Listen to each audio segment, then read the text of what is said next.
Hi, everyone. Mitch Jackson with my special guest, Josh Goldstein. We're talking immigration law, what's going to happen with the Biden-Harris presidency in 2021. Josh, it's good to see you. How you doing, my friend? I'm doing fantastic, Mitch. Thanks for having me on. I really appreciate it.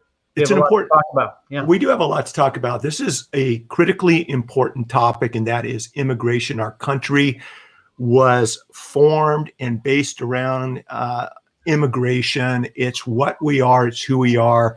Never before have we seen the changes that we've seen, in my opinion, in a negative fashion over the last 4 years.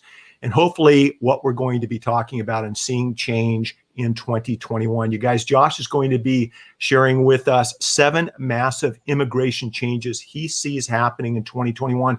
He's going to be answering your questions. He's going to be sharing valuable resources. But before we do that, Josh, there's something I want to know. Why did you decide to grow up and be a lawyer, and specifically an immigration attorney? Walk us through that journey quickly to get some context. I never decided to grow up. I knew you were going to say that. I knew you were going to say that. But my inner child is alive and well. I was in law school. I didn't have a clear idea of what I wanted to do. I spoke Spanish, but it was unclear. And when I graduated, I found myself working for a big law firm doing corporate law. And I'm not a corporate guy. I was miserable and work was slow, and they let me do a pro bono case. And I did a pro bono case, represented someone from Sierra Leone who was applying for asylum. And I got really into it. I really hit it off with this person. I identified with him and I was really excited about it. And then when it came time for me to move on and look for another job, all the jobs I looked at were similar to the one that I had. And I was really depressed about it, and I thought, well, I'll just try and start my own firm doing immigration. And if it doesn't work, I'll get another job. And I worked so hard because I really did not want to go back into corporate law. And, I got a couple clients here or there, and I enjoyed the work. I was working really, really hard at it, but it didn't kind of feel like work because I was into it. And I haven't looked back. Well, you haven't looked back, and you've been busy. You've got offices in Boston. You've got an office here in Los Angeles. And before we went live, you were sharing with me a number of lawsuits that you're filing each and every month against the Trump administration. And you're taking names and kicking ass. And that's what it's all about. Mm-hmm. Your clients need your help. Let's talk a little bit, today, you guys, by the way, everyone do me a favor. If you have immigration questions, if you have comments, share them and I'll share them live with Josh. We'll get him to answer all of your questions. Also do me a favor, whether you're watching this on Twitter, on LinkedIn, on Facebook, on Periscope, wherever you're watching today's show, on YouTube, hit the share button.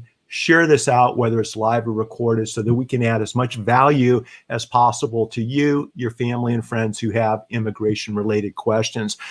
7 massive immigration changes in 2021 under the Biden-Harris administration. And by the way, everyone, Josh and I, just so you guys know, a couple of lawyers, we know what's going on in the world. We're telling you, your next president and vice president in January is going to be Joe Biden and Kamala Harris. Do you agree with me, Josh? Yeah, and we talked about this a little bit before we came on the show, and there was some question about whether our assumption should be that the next president is going to be Biden. And I don't think it was a particularly close election. Biden got the highest percentage of votes in decades, and in multiple states, all of the battleground states that I was watching Friday, they all broke for Biden, Pennsylvania, Georgia, Arizona, Nevada, and so on. So I don't think the outcome's in doubt.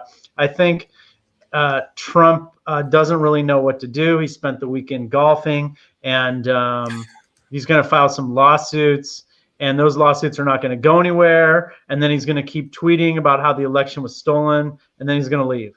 So that's my prediction about what's going to happen. I think also Biden is a master at handling Trump. Notice how he always ignores Trump. He doesn't respond to things. He just ignores him, basically.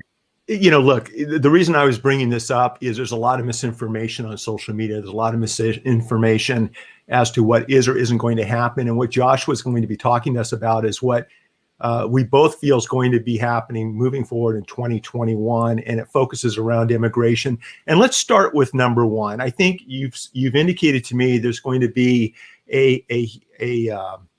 some massive changes with respect to what's been happening over the last 4 years. It's going to be an improvement in policies and procedures. What are you talking about? What are you referring to? Okay, but before we jump into number one, I just want to talk to you a little bit about some of the work that I've been doing for the past year, because I think that would be a good segue into this discussion. So there are all sorts of immigration problems that Trump has created, whether it's on the border or child separation or an asylum or business immigration. Everything has been tampered with. But the issue that I'm particularly focused in right now are the area of visa delays and delayed immigration cases. And you may be thinking, well, delayed immigration cases, okay, so things are taking a little bit longer. That's not what I'm talking about. What I'm talking about is you apply for your fiance or your wife or your husband or your parents or your children, your immediate family members. They go to the consulate. Instead of getting a visa, they're told to just keep waiting. And this happens to people who are Muslim or they're from Muslim countries. Not all the victims of this sort of visa delay are Muslim, but it seems to happen to these sorts of folks. So what I do is I go to federal court. I file a lawsuit against the State Department and the Trump administration. And after I file the lawsuit, miraculously, this mysterious delay is resolved, that people get their visas. And I'm doing this. I'm doing this on scale, and we're cranking out these lawsuits. I'm filing. Tell us the kind of scale. It's impressive. I filed 2 lawsuits yesterday. I have 3 more to file today. I built a litigation team to help me manage this. So I have a whole machine going. We're serving people. We're serving the agencies personally. Not using the mail system, so we can save another week. So, because if you mail something now to DC, it takes a week. And so we're serving it personally. And we're winning these cases. We're doing a lot of the work pro bono as well. This is Veterans Day, by the way. And a lot of our clients who are refugees came through a military connection, which is something that I like too.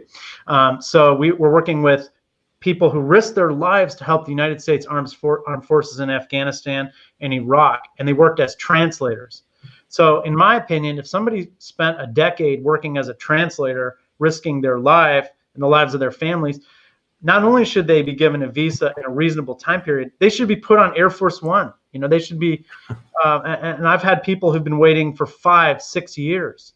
I'm really, really passionate about it. I wrote a book on visa delays that I have on my website. I have a Facebook group with over 3,000 people in it who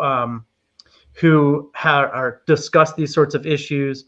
And I've made a YouTube channel with hundreds of videos where I answer questions about visa delays. And my hope is that once Biden and Harris take over, that these sorts of systemic delays are going to fade away, and that things will begin to process in a more functioning way. So that's Josh, real quick. You've talked about that in some of your YouTube videos. And I want to make sure you guys, I put up Josh's website link, immigrationlawyerslosAngeles.com. You can access Josh's YouTube channel and his other social media channels via the website. So make sure to follow up if you have any questions. I'm sorry to interrupt you, Josh. Yeah, I have a little splash page. If you go to www.josh.law, it'll go to my website. But yeah, YouTube is something I've really been passionate about. I just got started on that pretty much at the end of last year. And I've had a few videos that talk about niche visa delay issues that have kind of gone viral. And I've been really passionate about it during the pandemic.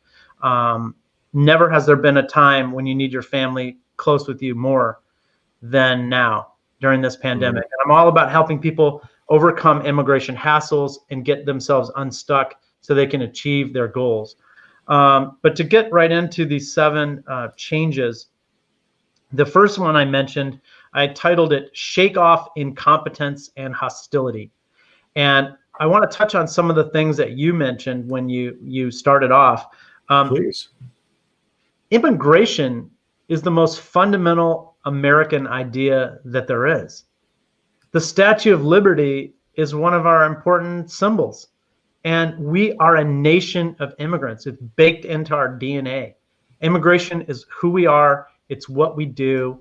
And, the notion that immigrants are bad or dangerous or, all these immigration sentiment that comes from Trump, that's going to go away because the bully pulpit will be given to Joe Biden. And he has a very different vision for what the United States should be. Most of our immigration laws were created in response to restrictions and in response to what happened in World War II. Anne Frank and her family, their visa applications were denied by the United States. The United States slammed the door in the face of Jewish immigrants from Europe during the Holocaust.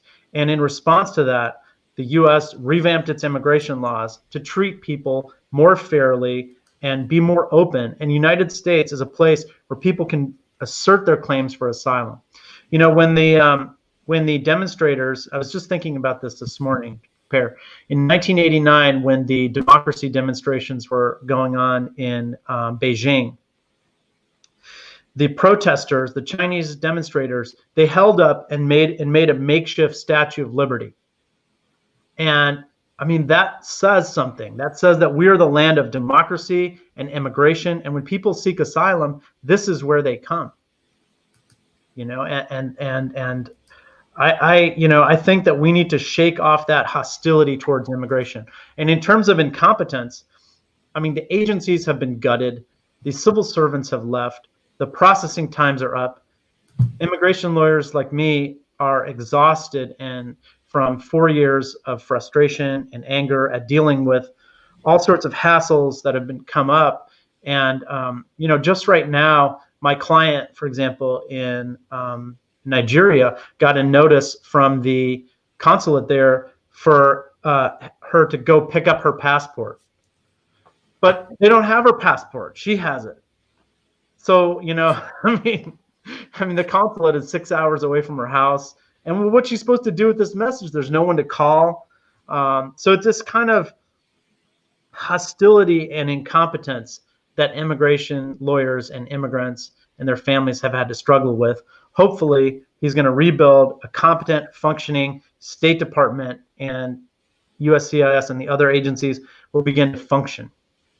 I think you mentioned that when Biden comes into office, in addition to taking care of the hostility and the incompetence of how our immigration process has been working or been treated or been looked upon, he's also going to be addressing some of Trump's executive orders that have detrimentally affected immigration. Talk to us a little bit about that. Okay, we're going to move on to number 2. That was what I listed as number 2. I put down Control Z, Trump's executive orders. We have divided government, and we've had that for a while. So there have been no new immigration laws that have passed. So all of what Trump has done has been through executive action, executive orders, presidential proclamation, and these sorts of things. There are some regulations as well, but those are done at the executive level. So on January 20th, when Biden's inaugurated, he's going to have a whole list of things to undo. And the list of things to undo is mind-boggling, but just to rattle off a few of them. Trump created proclamations in response to the pandemic, right? So these proclamations barred the issuance of certain classifications of visas in response to the coronavirus. So the pretext was the coronavirus is impacting the labor market. And so the reason that you can't bring your mother or father to the United States is because of their impact on the labor market. Meanwhile, he's telling businesses that they should reopen.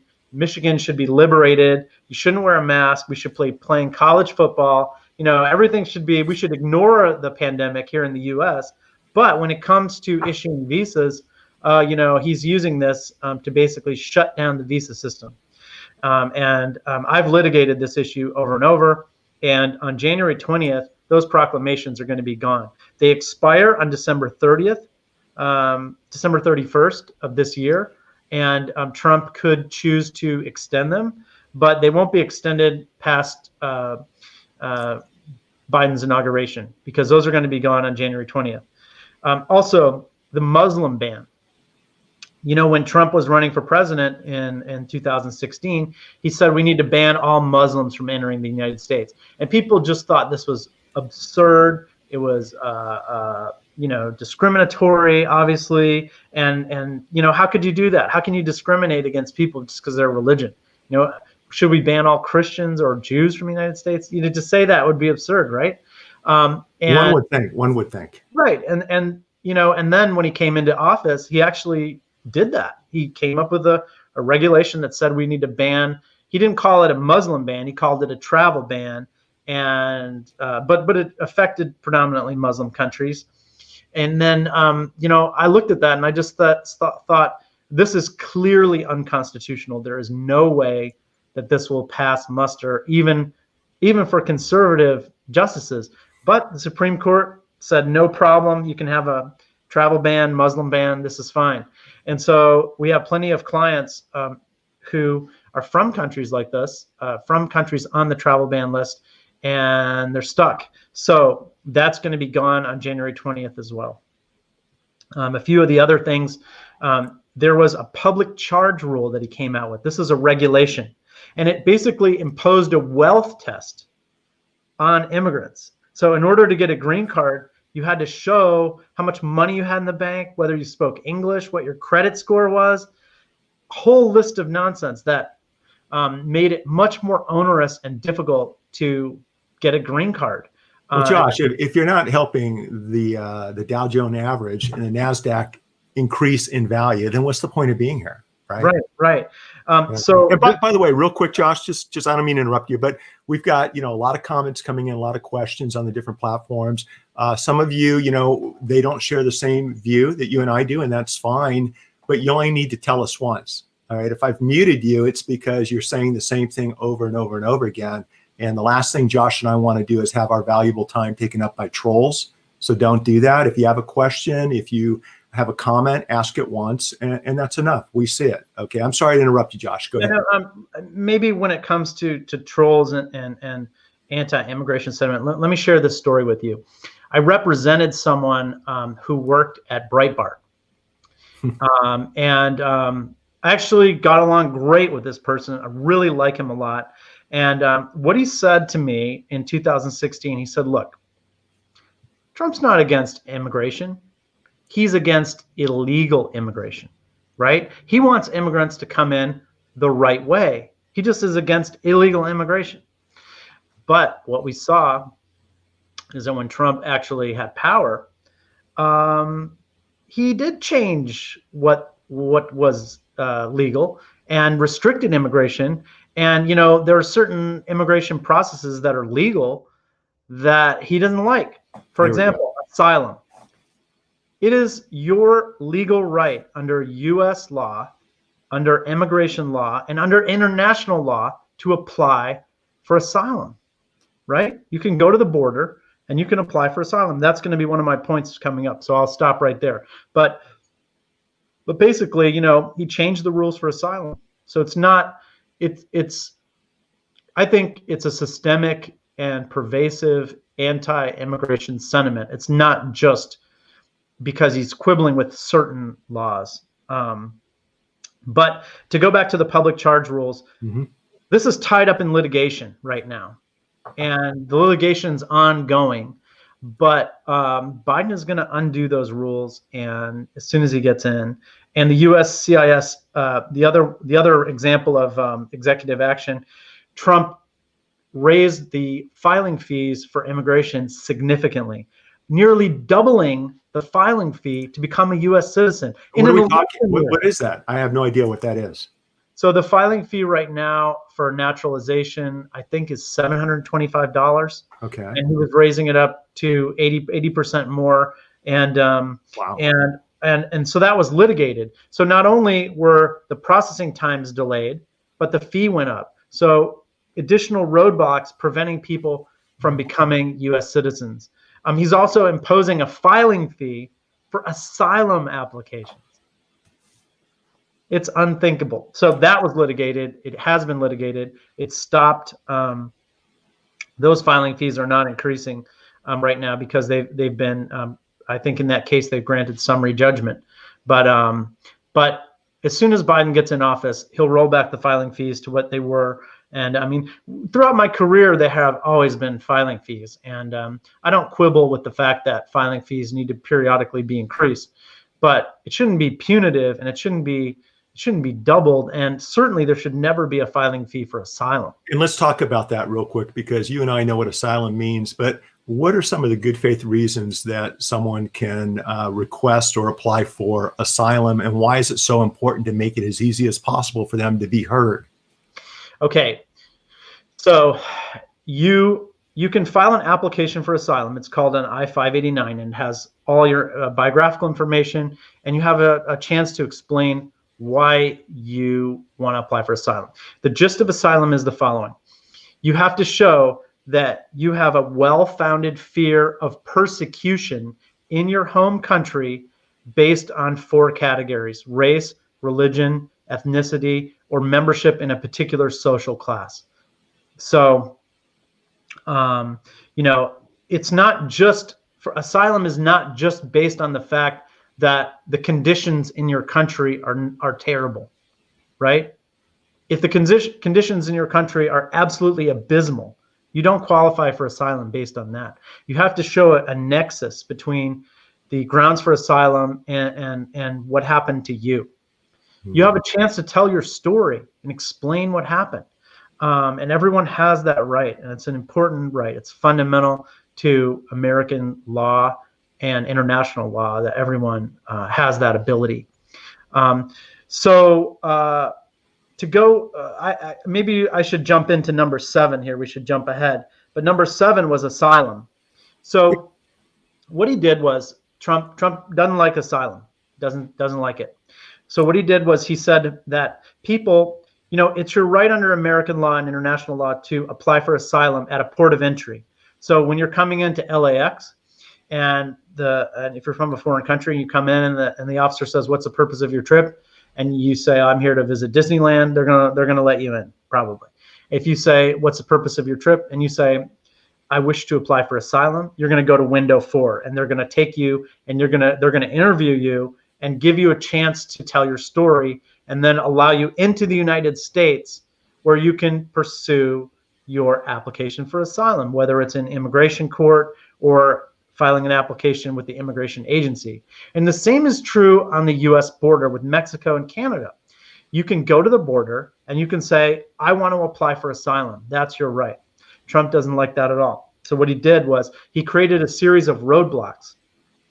And one of them was MPP, which makes people wait in Mexico. So if you want to apply for asylum, you can't even come into the United States. What does MPP mean? MPP. I don't want to put you on the spot, but I don't know. Means. But basically, it migrant protection protocols. Gotcha. MPP means that if you want to apply for asylum, you have to wait outside the United States. And so there are these like refugee camps that are unregulated on the border with all these people who are waiting to apply for asylum. And the people at the border tell the asylum applicants that the border is closed. It's not open right now. And they created a system called metering. None of this is legal. None of this is legal. Metering, where only certain people in certain queues can file their application for asylum. That's not the way the law works. That's not what the law says. And that's going to change when Biden becomes president. People are going to be able to apply for asylum as they have been able to do under President George W. Bush, President Obama, and Bill Clinton, and so on and so forth. Everyone has a right to apply for asylum on the U.S. border. What he also did for asylum law is he went in and created new decisions and issued new opinions that restricted the rights of immigrants to assert asylum claims. So changing the law on his own in this area. And it's an administrative area of law, so it doesn't work the same way that state law or federal law works in other areas. But those decisions are going to be able to be overturned quite quickly because a new administration has the authority to change that. So asylum law is going to have some sweeping changes. So we jumped ahead to 7, but I thought that it would segued in. I think we can, since we have 7 talking points, I think we're going to be able to handle it. But your conversation, Josh, did elicit several different responses, and I think this is interesting. Yvonne, thank you for participating today. My green card already cost me $5,000, and all the costs with doctors, tests, lawyer fees. It's not cheap to immigrate. And Josh talked a little bit about that. Is that high, low, something different about that green card expense, Josh? Just curious. Yeah, I mean, I think that's in the ballpark of what it might cost. I mean, the actual fee that lawyers charge varies. And, another thing too is over the past 4 years, things have gotten a lot more difficult. Cases take longer. So lawyers have to do more work and handle more complexity and more difficulty. And so most lawyers, immigration lawyers, charge a flat fee. And, it makes our job more difficult. But yeah, I mean, it is not inexpensive to immigrate. And of course, you can get the forms and file them on your own. But if you hire a lawyer, things tend to go much, much better. But yeah, I mean, it's not easy at all. Yeah, I was just curious, and I love it when you guys participate and ask questions. We've got immigration lawyer Josh Goldstein joining us today. If you have an immigration question, if you have someone in your family, personal friend that needs answers to immigration questions, have them join us or share the recorded version of today's show. If you would, please. The third thing we're going to be talking about is changes you see happening in 2021 with respect to preserving and expanding TPS. What is TPS and how does that affect immigration? Okay, so a few minutes ago, I was just talking about what asylum is. And I said, if the conditions in your country are absolutely deplorable and horrible, that wouldn't give you the grounds to apply for asylum. You still have to show that you have some specific reason for why you can't go back to your home country. And the reason has to be pertain to you and has to fit within these categories. Well, by contrast, temporary protective status, or TPS, is based on country conditions.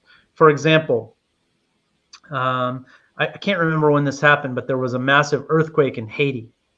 And in response to the earthquake, they granted Haitians who were in the United States TPS, or temporary protective status. The same thing happened with Syrians. When the civil war broke out in Syria, Obama granted TPS to certain Syrians. So they said, okay, there's a war in Syria. Anyone who's in the United States on a certain date and meets these conditions can apply for temporary status to stay here so you don't have to go back to a war zone. So it's not something where you have to show that you qualify for asylum, and temporary protective status doesn't lead anywhere. It's just a placeholder that allows you to be here with legal status while your country conditions are bad. Well, guess who doesn't like that? Trump. So when Trump became president, he just said, okay, well, we're going to do away with TPS.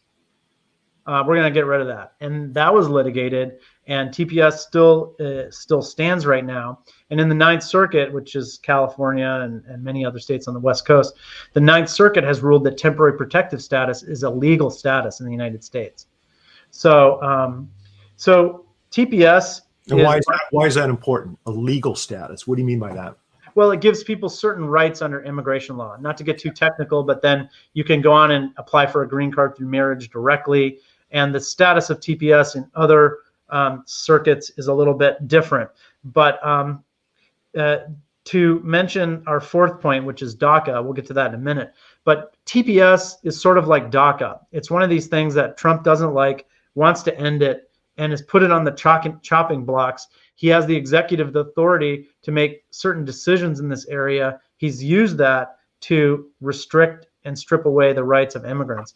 And, a lot of people who have TPS have had this for years, and they've been here, and these are people are parts of our important part of our community and our society. And, if we had a functioning immigration system, there would be a way for people to legalize their status and to fix their status. But to take away TPS from some of the most vulnerable people in the United States is a particularly cruel and vindictive thing to do. And when Biden gets there, I expect that he will not only preserve TPS, but probably also expand it to include other areas. For example, right now there's a war going on in Armenia and in Nagorno-Karabakh, and I expect that that Trump may look at that and issue TPS to certain people in those countries. Trump or Biden?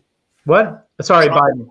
Biden may issue TPS to protect people who are unable to return to that place where there's conflict. I think that'd be a great thing. That's what I expect. And if I could move on to DACA. You can, but before we do, what's the rationale for denying TPS? What was the Trump administration's rational basis for saying, it's not a good idea, we need to go a different direction? I'm sure they had a reason.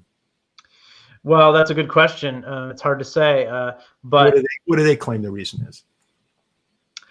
I don't really know.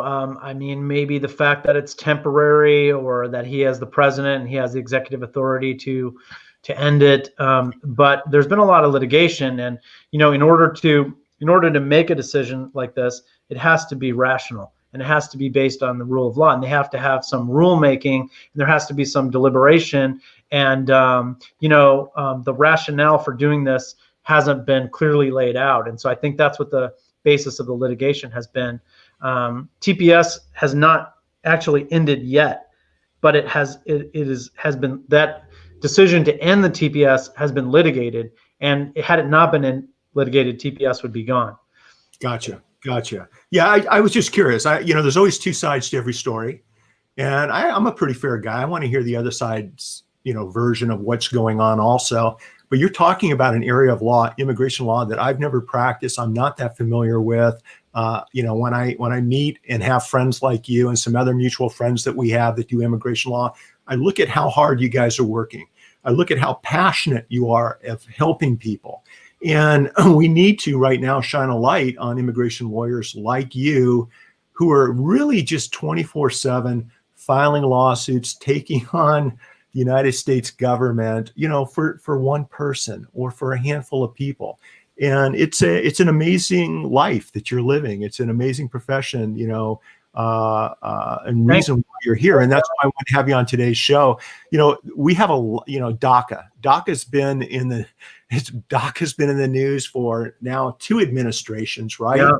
And, it originally was put into place to help a lot of amazing people that are here in the United States. Talk to us a little bit about DACA. Why was it created?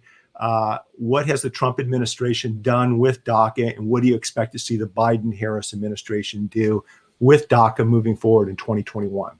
Okay, so let's go back to the genesis of this. President Obama came up with a bill that was called the DREAM Act. And the DREAM Act was going to give a path to legalization to certain immigrants who came to the U.S. maybe through no fault of their own, in a way that was not proper. Maybe their parents brought them in when they were 3 years old, or they came in and they overstayed. But they've been here their whole lives, and there's no way for them to legalize their status. We call these people the Dreamers. And they were going to pass this law, but they didn't have the votes to do it. So Obama used his executive authority to grant a work permit and protection from deportation to these people, and they called it DACA, Deferred Action for Childhood Arrivals. So only people who came into the United States as children and who've been in the United States for a number of years were eligible for DACA. These are what we call the Dreamers. And when Trump was running for president in 2016, I'll never forget this, he said on 60 Minutes, Dreamers can rest easy. He spoke up in support of Dreamers. He said the Dreamers can rest easy. Well, when he got into office, he was adamantly opposed to DACA and fought to end it and tried to end it. There has been litigation right now to end DACA, and it's still ongoing. But you can here's what's interesting: you can renew DACA if you have it now, but USCIS will not accept a new application, a new initial application for DACA, and that's in violation of a court order. They're not following the court's order. So what are the consequences of disregarding the court's order? Right, for not only the current administration, but for potential DACA recipients or DACA clients. So if somebody comes in my office today and says, yeah, I'm eligible for DACA, I just never bothered to file an application, they cannot file a new initial application. The agency won't accept it. So on January 20th, I expect that will change, of course, but Biden could expand DACA and could change the eligibility standards. And there was another program that Biden was thinking about putting in place called DAPA, Deferred Action for, I think it's something parental accountability or something. So the notion would be we would use executive authority to give the same sort of temporary work permit to people who've been in the United States for a number of years who have children. I mean, these are all workarounds that the President Obama came up with because there was no way to pass a law. So let's talk about that. And I don't know who this is, but Facebook user said Congress needs to pass DACA. What are your thoughts on that? What are your thoughts moving forward in 2021? Are we going to be able to do that? Should we do it? Well, the Republican Party, as I see it, is adamantly opposed to immigration and is united in their hostility towards immigrants. This was not always so. George W. Bush, he was a fan of immigration, and Ronald Reagan was a fan of immigrants, Bill Clinton, and so on. So there were many, many presidents. George H.W. Bush also was pro-immigration. And there's a wonderful YouTube video you can find, and it's a debate from the 1980 Republican presidential primary. And it's a debate between Ronald Reagan and George H.W. Bush in 1980. And to hear those two Republicans, Ronald Reagan, the arch conservative, to hear those two Republicans talking about immigration, they sound like these crazy liberals. They're talking about how great immigrants are and how we need to do amnesty to help people and give them a path to citizenship and reward their hard work. And, you know, the notion that the Republicans are against immigration, that's a very recent phenomenon. But to answer the question that you asked, Congress does need to actually that's Travis Christiansen out of Utah who asked that question. So Travis, it's good to see you. And also, Josh, we've got Carol Williams, a fellow immigration lawyer, a mutual friend of ours who's joining us today. Hi, Carol, you're amazing. We love you. But back to Travis's question. There we go. Boom. Or comment, I should say. Congress needs to pass DACA. Yeah, Congress needs to pass DACA. I agree with that. Congress needs to pass comprehensive immigration reform. That's the fundamental problem. There are 11 million, maybe more, no one's sure how many immigrants are in the United States who are undocumented. And all of these people are parts of our community. They're working here, supporting the United States economy, and fundamentally part of our society. And to have all of these people be in the United States as an undocumented underclass is not sustainable at all. I love Carol. She's amazing. Great immigration. Can I ask you a question? Because I want this to be a fair and open conversation. And Gina asked the question, I think this has to go back with TPS. Trump said it's not meant for years and decades for people to have. Your thoughts, your comments, your feedback on that. Thank you for the question. I think that's Trump's position, that temporary protective status is supposed to be temporary, and you know, it's not supposed to be something that goes on and on. So yeah, willy-nilly, it's just going to end it all. Gotcha. That's the logic, right? You know, I like having this conversation so that we can talk about both sides of an issue. But you know, the good, Josh and I aren't shy about saying this. We're not going to have to in 2021 after January 20th. Okay, we're going to get a new administration in that's immigration friendly and who's going to be doing the right thing. And one of the things they're going to be doing is another item on our conversation list, our current topics, and that is they're going to improve the processing times. What's happened with the processing times, Josh, under the Trump administration, and what can Biden-Harris do to improve those times? Well, the processing times are horrible. Let me just give you one example. And this is really the issue that I have focused in on as a lawyer myself. So right now, you can qualify for a temporary work permit under certain conditions if your spouse has an employment-based green card and a work visa. So you can qualify for a work permit. And imagine living in the United States without the ability to work. What could you do? And so the problem is people apply for work permits and then the agency never issues them. So I've had people who've had six-figure jobs or jobs making $200,000 a year. They can't renew their work permits. So what I do is I go into federal court, I file a lawsuit against the agency in federal court, I sue them to challenge the delay as unreasonable, and then they issue the work permit. And so I filed, in the past 2 weeks, I filed about 6 lawsuits like this. And I'm able to get the work permits issued. Some of them are issued within weeks. Really? That fast? Yeah. And people are very happy. And then they refer all their friends to me. And so I'm quite busy. But you shouldn't have to hire a lawyer like me and go to federal court and file a lawsuit in federal court against the agency just to get a damn work permit. This is a routine thing. It's supposed to be you file the application, you wait a couple of months, and they issue it to you. So how will the Biden administration change that? Will it be an executive order? Will it be new legislation? How does that work? Well, I think it goes back to the first point, which is they need to shake off the incompetency. They need to have adequate staffing levels, and they need to realize that the people who are filing these applications are their stakeholders, to use the bureaucratic lingo. These are the stakeholders. And, if you file an application for a work permit, it shouldn't take you forever to get a work permit. It should only take a few months. I mean, in my career, to get a green card sometimes took 6 months or less.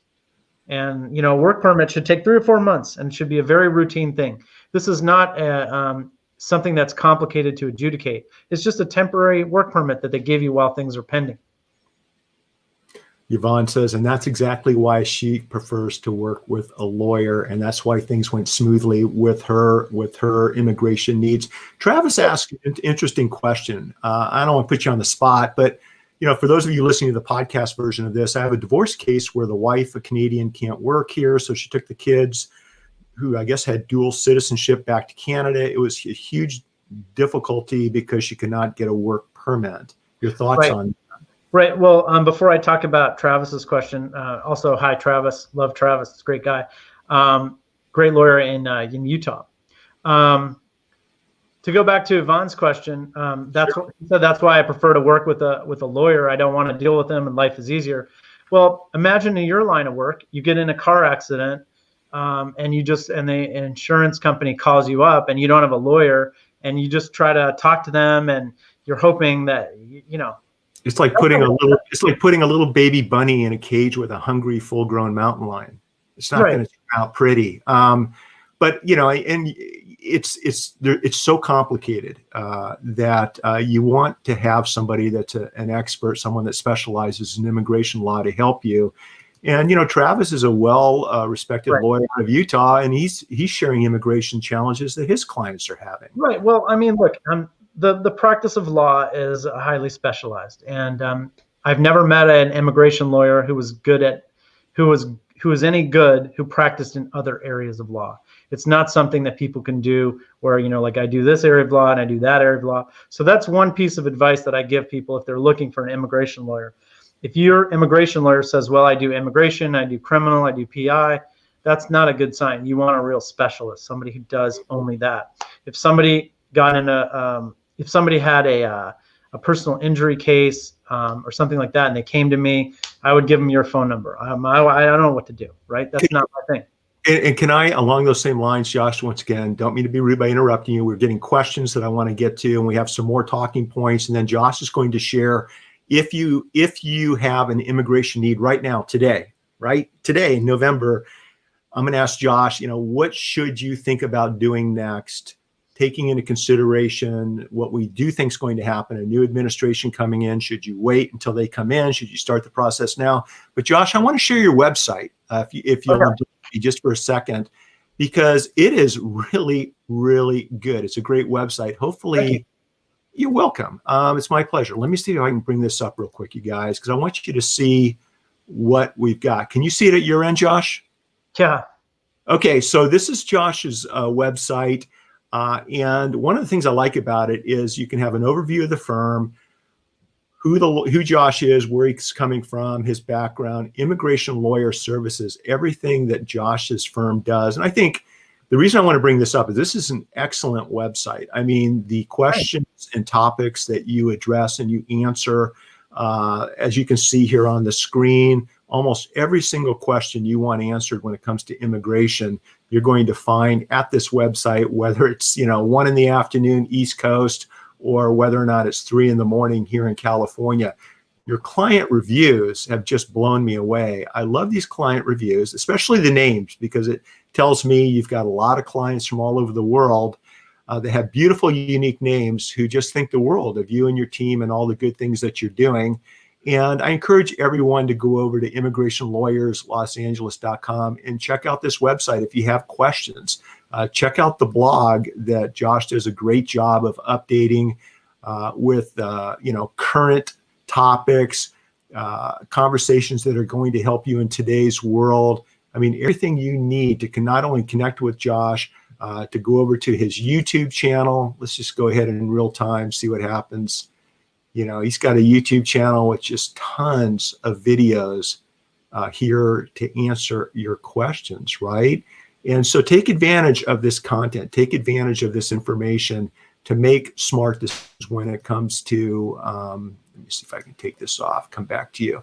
When it comes to getting your immigration needs handled or questions answered.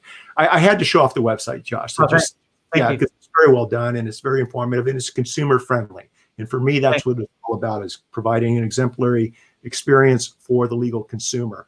What were we talking about? I want to get over into H1B wage rules, but we're talking about the process. One more point I wanted to make. I've been warming up to this. Should we pass a DREAM Act? Should Congress pass new immigration laws to give people legal status? My own take on the politics of this, I'm no expert on the politics of this, is that Republicans will be adamantly opposed to this. I hope I'm wrong, but I think that Republicans will be adamantly opposed to this. So the only way that such a law could pass is if the Democrats had control of the Senate. And it doesn't look like they will. What? How can we make that happen? We've got a runoff race in Georgia.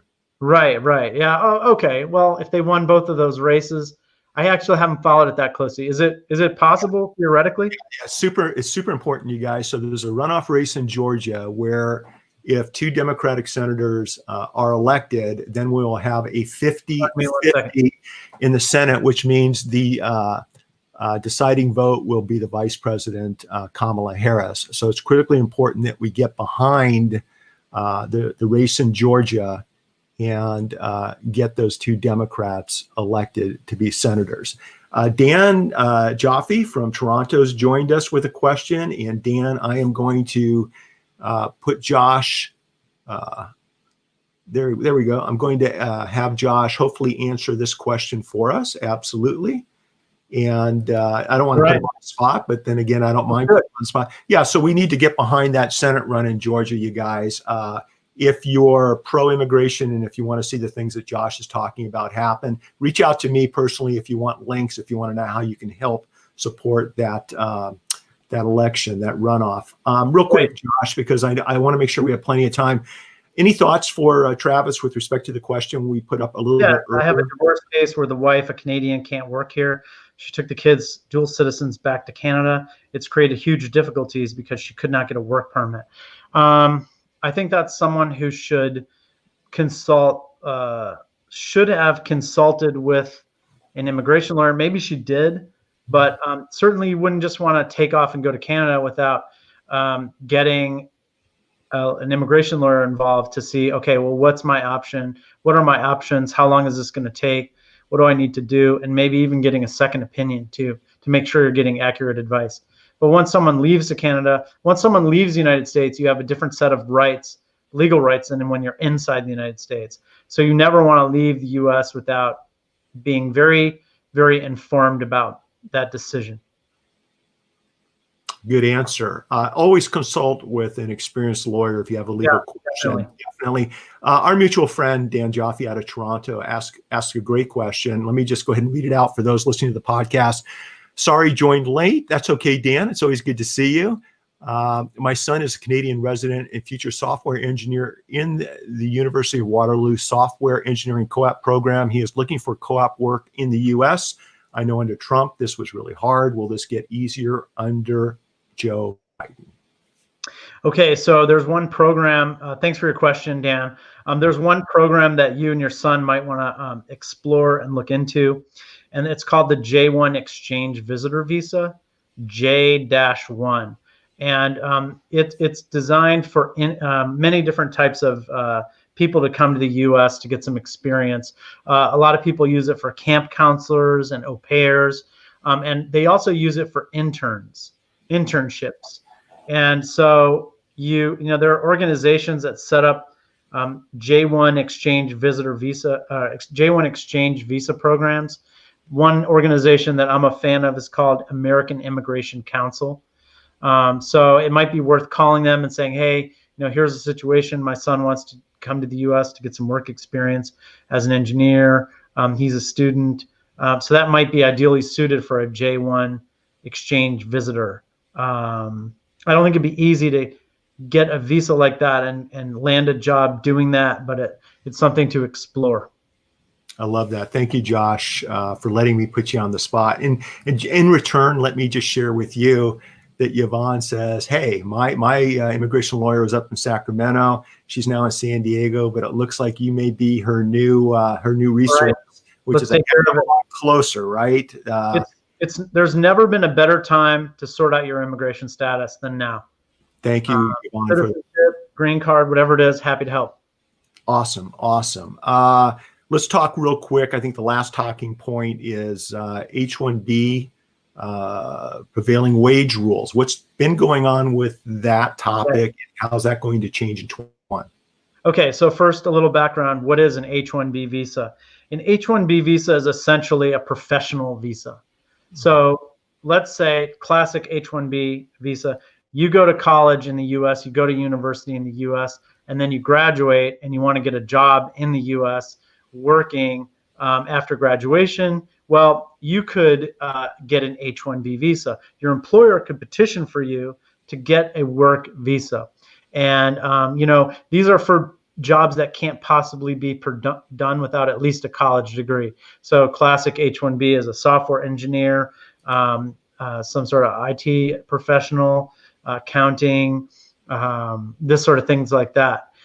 Well, what the Trump administration did, engineering is a big one. What the Trump administration did.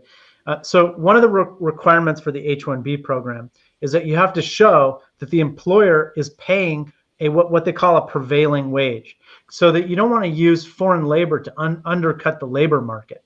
You know, they don't want to use that program to pay people peanuts when American workers have to be paid a competitive salary. So there's a rule that you have to pay people a prevailing wage according to the Department of Labor, right? Well, what the Trump administration has done recently is they changed the prevailing wage requirements and they jacked them up. So some of these entry-level jobs require a salary that's $200,000 or more, completely out of line with the market. And so if those rules were allowed to stay, and the prevailing wage rules were allowed to stay, it would severely restrict the usefulness of this program because nobody would qualify. No one's actually paid what they are saying you should be paid. So it's another attempt to chip away and restrict the rights of immigrants and the ability for people to immigrate. And, you know, without an H1B visa, it really cuts people off. So you'd have all these really talented international students graduating from American universities, and they wouldn't be able to stay here, and it would be making Canada great again. They're going to all the tech talent's going to go somewhere, right? Exactly. So what will the Biden-Harris administration do to fix this? These rules that I'm talking about, where they've jacked up the prevailing wage rules for H1B visas, that's subject to litigation right now. Okay. But like everything else that Trump has done. But on January 20th, those rules are going to be out the window. You think with an executive order? Absolutely. Yeah. Absolutely. Okay. And by the way, we have Maria joined us. She apparently missed the beginning of the show, and it's a great reminder for me just to let everybody know this is recorded. So if you have friends that can benefit from what Josh has shared today as an immigration lawyer on these 7 topics that he feels will be at the top of the list in 2021, share it out. It's recorded, and Josh and I would both appreciate it. Maria, it's always good to see you, and thank you for your support over the last year or so. Josh, in wrapping things up, let's say someone's watching this and they have an immigration question, they have an immigration need, they need to do something right now. For whatever reason, should they sit tight until after Biden and Harris take office on January 20th, or should they start the process now? Should they reach out to an immigration lawyer now and work out a strategy for 2021? What are your thoughts? Well, obviously, I don't think, if you have immigration questions, or you're thinking about filing for a green card or citizenship or anything else, you should talk to a good immigration lawyer right away. I don't think that you want to wait until 2021 to assert your rights. It's always a good time to do things now. And, if there's some strategic consideration that would involve waiting, that could come into play, and a good immigration lawyer can give you advice on that. For example, I've had people come to me with delayed asylum applications. They say, well, I applied for asylum 6 years ago, and I still haven't gotten a decision, and you're the king of delayed immigration cases. Can you help me? And I think, well, do you want your asylum application decided right now, or would you rather have your asylum case decided next spring under a different more friendly immigration friendly administration? So there's a strategy to what you're recommending. Right, but I still think you need to be informed, and that starts with finding a good immigration attorney who can sit down with you virtually or by phone or however people are doing it now. I mean, I'm completely virtual now. All my appointments are by phone or video conferencing, and just review your situation and ask questions and find out what's going on. And I think the most helpful thing to do when you approach an immigration lawyer is to try to give some details. I get a lot of inquiries where people say, well, I want to talk to a lawyer, or I need help with a green card, but it's very vague about what's really going on. List out your questions and describe your situation so people can figure out whether they can help you. And when they reach out to you, that's a private conversation. They don't have to worry about being reported. They don't have to worry about your conversation being disclosed, their facts being disclosed to the government. Am I correct on that? Yeah, I mean, the hallmark of communication between an attorney and client is that it's privileged and it's confidential. And so, yeah, I mean, that's absolutely true. I obviously don't share my client communications with the government. I asked that, or I mentioned that because we have friends who have withheld reaching out to an immigration lawyer because they felt like something might need to be reported. And I want the consumer to know that what you and I take for granted, the attorney-client privilege, the attorney work product privilege, what's discussed with me by a client or potential client, it's private. It's with anyone else. And yeah, I've had people who express those concerns. They say, well, I'm afraid to come to your office, or I'm afraid that if I talk to you, if I get on a Zoom meeting with you, I'm afraid that someone's going to find me. But that's not the case. And if that were true, no one would have the ability to obtain counsel. I do, and I want the consumer to know also. It's okay to pick up the phone or hop on a Zoom or send Josh or other good immigration lawyers a message to get your questions answered. We have one final thought from Dan. He said, thanks for answering the question. Top of game. Thank you, Dan, for being here. Really appreciate it. Josh, for those people listening to the podcast version of today's show, so they can't see what I've been putting up on the lower 1/3, what's the best way for everyone to reach out, get their immigration questions answered, or their immigration legal needs taken care of, or all of the above, with a strategy taking into consideration the Biden-Harris presidency 2021? How can they reach out to you? The best way to reach me is to send a message through my website. And you can find my website at www.josh.law. That redirects to my website. There's a contact form. If you fill it out, put your name, phone number, email, and a description of what you need help with. My team or I will reach out to you right away and try to. Yeah, that goes right to my website. And that's an easy way, josh.law, www.josh.law. But I think I'll leave you with this. I'm incredibly optimistic about 2021. I'm feeling great about what's in store. And, you know, we've had 4 years where immigration lawyers have been beaten down and frustrated. And it's just been a very, very difficult grind. And I can definitely see the light at the end of the tunnel. A lot of these cases in federal court that I'm litigating, they're just saying, well, let's just hold on until January, because on January 20th, things are going to look very, very different. And I'm excited about that. And I'm proud to see, I'm proud that I'll have the ability to help more people in the coming years. Well, our audience today is excited that you're here with us, from the comments, from the questions, from the shares. Josh, this has been awesome. And this is a topic that a lot of us aren't that familiar with, other than what we see in the news, which oftentimes isn't the most accurate portrayal of our immigration system. So for all of the above reasons, Josh, thank you very much for being on today's show. Everyone reach out to Josh Goldstein if you have any immigration questions or needs.